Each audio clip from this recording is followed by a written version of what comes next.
I'm Karen Passmore. I live in Bristol. I'm a part of Bristol Disability Equality Forum. I also run DPAC Bristol.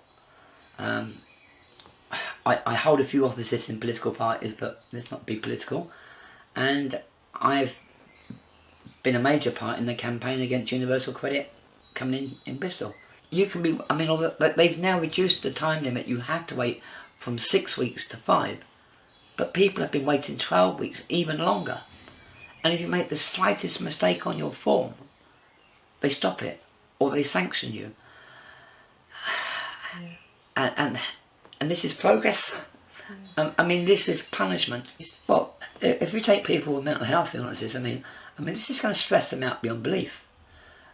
People with learning difficulties. How on earth are you going to expect somebody who can't cope on a computer screen to be able to fill out a form without help?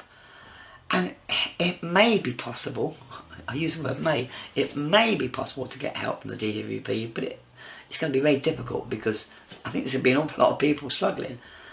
If you've got people who are partially sighted, how are they going to be able to read it? People who have no literacy skills. You know, I mean, this hasn't been sorted out at all. It's not as if, it's not just the introduction of universal credit's a problem.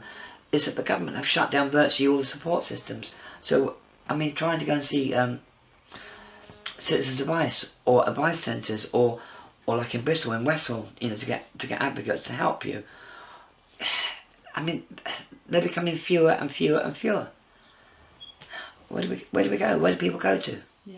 It's just benefits is such a dirty word in our society, and it's such a shame because there's so many people who.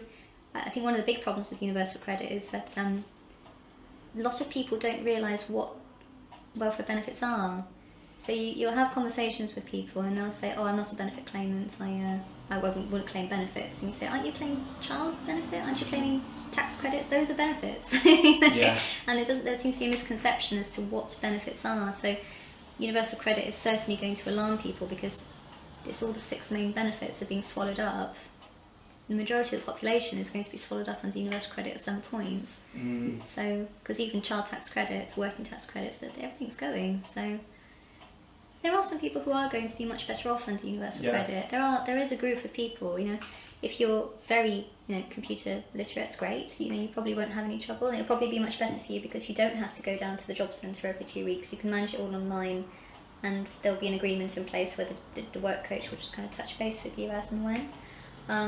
If you have a mortgage property and you work, that will be your earnings threshold and everything works out much better. Okay. But it's going to be a very small group of people who can really manage their claim with no problems. The majority of people we see, everyone we see, in fact, is going to be having problems with universal credit. Yeah, I think it's very difficult to be supportive of a system that is so difficult to navigate. There is a lot more pressure on advice agencies to help support universal credit, and it's really difficult to do that without the proper funding in place and the proper connections and the proper relationships.